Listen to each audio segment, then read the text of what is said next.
Hello दोस्तों, कैसे हैं आप सभी लोग। स्वागत है आपका हमारे इस यूट्यूब चैनल पर दोस्तों। जैसे कि मैंने आपको बताया था मेरे लास्ट वीडियो में कि मेरा IBPS PO का जो एग्ज़ाम जो अभी कंडक्ट चल रहे हैं 23 और 24 अगस्त को, मैंने बताया था कि मेरा एग्ज़ाम 24 अगस्त को फर्स्ट शिफ्ट में है। तो दोस्तों मेरा एग्ज़ाम कंडक्ट हो चुका है और मैं आपको इस वीडियो के माध्यम से अपना अटैम्प्ट जो मैंने पेपर में किया है वो मैं आपको बताऊंगा कि मैंने पेपर में क्या क्वेश्चन किए हैं, कितने क्वेश्चन किए हैं और सब मैं इसको आपको सेक्शनल वाइज बताऊंगा।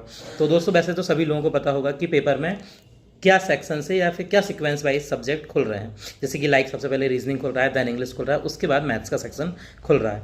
दोस्तों मुझे ओवरऑल पेपर IBPS PO के लेवल के हिसाब से मुझे ओवरऑल पेपर काफ़ी इजी लगा। मेरा पेपर बहुत अच्छा रहा था दोस्तों। तो मैं आपको बताता हूँ कि रीजनिंग में मैंने टोटल 28 क्वेश्चन अटैम्प्ट किए हैं एंड देन उसके बाद इंग्लिश में मैंने 23 क्वेश्चन अटैम्प्ट किए हैं और मैथ्स का सेक्शन मेरा थोड़ा सा कम रहा है। मुझे ऐसा लगता है कि मैं मैथ्स में और भी ज़्यादा कर सकता था, क्योंकि लास्ट मंथ मेरी जब से ज्वाइनिंग हुई है SBI में, उसके बाद से दोस्तों मैंने अभी तक बिल्कुल भी नहीं पढ़ाई कर पाया हूँ मैं।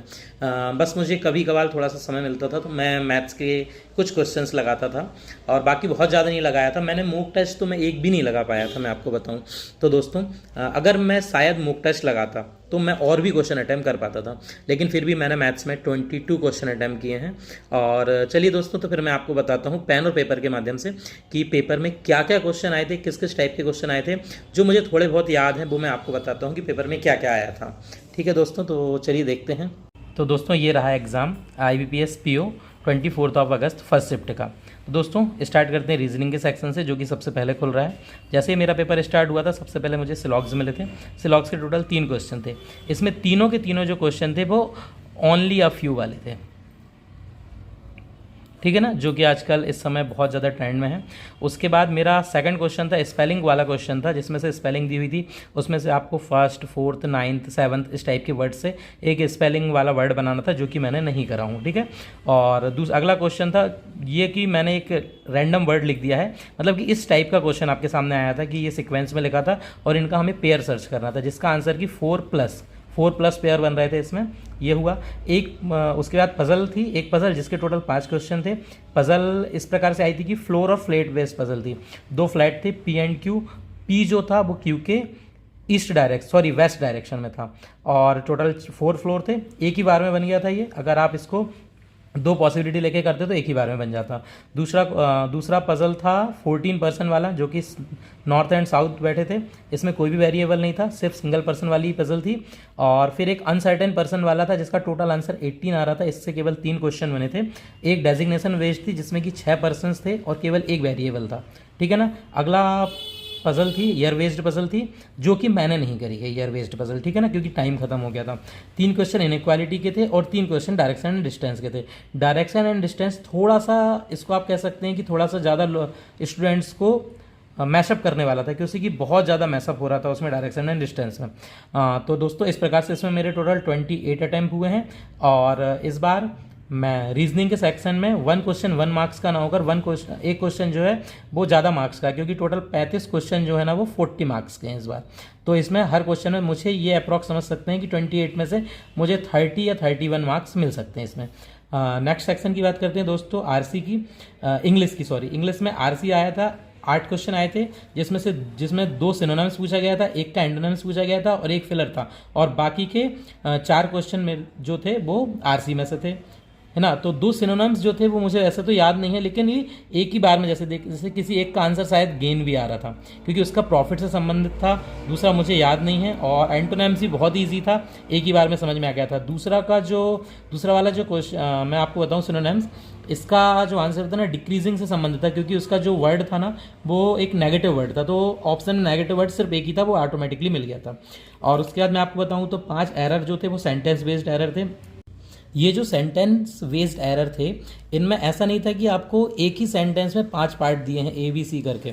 इसमें था 5 सेंटेंस दिए गए थे, 5 सेंटेंस में से आपको सर्च करना था कि कौन सा सेंटेंस रॉन्ग वाला है, मतलब कि आपको इनकरेक्ट सेंटेंस फाइंड करना था। उसके बाद पैराजम्बल मैं आपको बता दूं, पैराजम्बल भी बहुत ही ईजी बेस का था, है ना। और इसमें मतलब कि डायरेक्ट दिया गया था कि जैसे कि आपको फर्स्ट सेंटेंस आप इजीली फाइंड कर सकते थे, क्योंकि ऑलरेडी सारे में दिस दैट जैसे प्रोनाउंस दिए गए थे जिनको आप इजीली सॉर्ट आउट कर सकते थे। और 5 क्वेश्चन सिंगल फिलर से आए थे, 4 क्वेश्चन वर्ड स्वैप के थे जो भी बहुत ही ज़्यादा इजी थे, एक मैच ऑफ द कॉलम का क्वेश्चन था और एक वर्ड रिप्लेसमेंट का क्वेश्चन था। ऐसे टोटल 30 क्वेश्चन थे इंग्लिश में, जिसमें से मैंने 23 किए हैं, ठीक है ना। और अब चलिए मैं आपको बताता हूँ मैथ्स का। तो दोस्तों मैथ्स में स्टार्ट करते हैं। 5 क्वेश्चन अप्रॉक्सीमेशन के आए थे जो कि बहुत ही ज़्यादा इजी थे, मतलब कि शायद ओरली भी सॉल्व हो रहे थे। और क्वाड्रेटिक इक्वेशन के 4 क्वेश्चन आए थे, है ना, ये भी बहुत ज़्यादा इजी थे। लेकिन इस बार एक भी क्वेश्चन ऐसा नहीं आया था जिसको आप साइन मेथड से कर सकते थे, आपको सारे क्वेश्चन सॉल्व करना जरूरी था। उसके बाद स्टार्ट करते हैं, फिर डीआई की बात करता हूँ मैं डायरेक्ट, क्योंकि इन दोनों को करने के बाद मैं डायरेक्ट डीआई पे चला गया था। पहली डीआई केसलेट की खुली थी दोस्तों, जिसमें कि ऐसा दिया गया था कि केसलेट था बहुत छोटा सा, केवल 3 क्वेश्चन थे कैसलेट से। मैं आपको बताऊं इस कैसलेट से, तो इसमें टोटल ऐसा था कि 2 कॉलेजेस हैं, ए एंड बी, जिसमें टोटल 80 स्टूडेंट्स का डाटा दिया गया था। जैसे कॉलेज ए में आर्ट और साइंस में कुछ स्टूडेंट थे, जो कि ये वाला इस टाइप वाला जो क्वेश्चन था वो वाला था, और बी में भी तो कुछ स्टूडेंट्स आर्ट्स में हैं, कुछ साइंस में हैं, और कुछ दोनों को भी चूज़ करते हैं। ऐसा था कि जैसे मैं आपको बताऊं, जैसे मुझे पहला याद है कि कॉलेज ए में साइंस में जो स्टूडेंट हैं वो दोनों में आर्ट एंड साइंस में मिलाकर केवल साइंस से 3 कम था, इसलिए मैंने ये डाटा आपको दिया है, जो कि मुझे टोटली अच्छे से डाटा याद तो नहीं है, मैं इसलिए आपको बता रहा हूँ। एंड देन कॉलेज बी में जो था कि total art and only science का जो रेशियो था 19:5 में दिया गया था। इसके टोटल 3 क्वेश्चन थे, काफ़ी इजी था, जिसने फाइंड कर लिया होगा इजीली बन जाएगा। डीआई जोड़ की टेबल बेस्ड थी, ये क्वेश्चन मैंने नहीं किए थे ना, ये मैंने बाद में उठाए थे, जो कि मेरी गलती थी कि मैंने इसको बाद में उठाया था। ये बहुत ज़्यादा ईजी था, ये 1 गो में हो जाता। एक डीआई था, टेबल बेस्ड डीआई था, जिसमें कि टोटल 4 कंपनियाँ थी, जिसमें मेल और फीमेल दिया गया था, और फीमेल्स का भी कुछ डाटा, कि मतलब जैसे लाइक फीमेल, इनमें से कुछ फीमेल्स ये करती हैं, उनका डाटा यहाँ था जो कि डायरेक्ट दिया गया था। इसमें ना परसेंटेज था, सीधा डाटा दिया गया था। लेकिन मेल्स जो था, मेल का डाटा आपको दिया गया था और फीमेल का डाटा ऐसा करके 2 पॉइंट दिए गए थे, कि पॉइंट 1 में था कि मेल और फीमेल का जो डिफरेंस है वो 130 है। तो यहाँ जो मेल है, हो सकता है फीमेल इसमें से 130 ज़्यादा हो या कम हो। तो ए और डी में डाटा 2 टाइप के निकल रहे थे, कि ज़्यादा वाला भी और कम वाला भी, ज़्यादा वाला भी कम वाला भी। लेकिन बी और सी के लिए डायरेक्ट दिया गया था कि बी एंड सी में जो टोटल हो रहा है ना मेल एंड फीमेल का, वो 510 से अधिक नहीं होगा। तो यहाँ से हम डायरेक्ट इसको निकाल चुके थे, ठीक है ना। इससे भी 5 क्वेश्चन थे, काफ़ी इजी थे। अगली डीआई थी जो बार ग्राफ वाली थी। इसमें मैं आपको बताऊं कि बार ग्राफ में ऐसा था कि 5 स्कूल थे, टोटल A to E के नाम से 5 स्कूल थे, और इसमें से ऐसा था कि जो टोटल स्टूडेंट्स हैं, जैसे कि मान लीजिए ग्राफ बना हुआ है, ये ए का ग्राफ है, B C D and E, total students का ग्राफ ये है। इतने स्टूडेंट्स जो हैं वो किसी गेम्स में पार्टिसिपेट करते हैं। ऐसे सेम देन बी का था, इस टाइप वाला आपको चार्ट दिया गया था, है ना। और तो मैं आपको बताऊं, जैसे कि ए का दिया गया था 1000, उसमें से पार्टिसिपेट इतने करते, तो नॉन पार्टिसिपेट इतने करते हैं। तो बहुत ज़्यादा सीधे क्वेश्चन आंसर थे कि नॉन पार्टिसिपेट्स के टोटल का एवरेज बता दो, या बी में ए से कितने ज़्यादा है, इस टाइप से बहुत ज़्यादा ईजी क्वेश्चन थे। अब मैं आपको बात बताता हूं कि अर्थमेटिक के क्वेश्चन कैसे आए थे, ठीक है ना। अर्थमेटिक में टोटल मैं आपको बताऊं तो 11 क्वेश्चन अर्थमेटिक के आए थे। एक था प्रॉफिट एंड लॉस से क्वेश्चन था, ठीक है ना। दूसरा क्वेश्चन एजेस वाला था। एजेस वाला क्वेश्चन बहुत इजी था, इसका मुझे आंसर अभी भी याद है, इसका आंसर 42 ईयर्स आ रहा था। संजय की एज पूछा था इसमें ना। थर्ड क्वेश्चन था पार्टनरशिप वाला था, ठीक है ना, और जो कि मुझे याद नहीं है। फोर्थ बोट एंड स्ट्रीम का था, ये भी इजी था। And then SI and CI से एक क्वेश्चन था, और शायद मुझे कंफर्म याद नहीं है, शायद हो सकता है कि कुछ स्टूडेंट्स ने मुझे बताया था बाहर कि मेंसुरेशन से भी एक क्वेश्चन था, आयत से संबंधित ऐसा कुछ क्वेश्चन था। तो टोटल इस प्रकार से आज का पूरा पेपर था दोस्तों।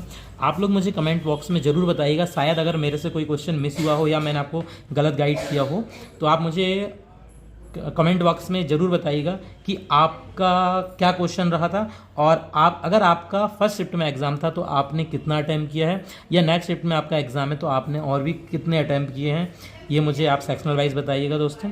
Thank you for watching. Please like and subscribe, और प्लीज़ दोस्तों कमेंट्स करना ना भूलें। Thank you.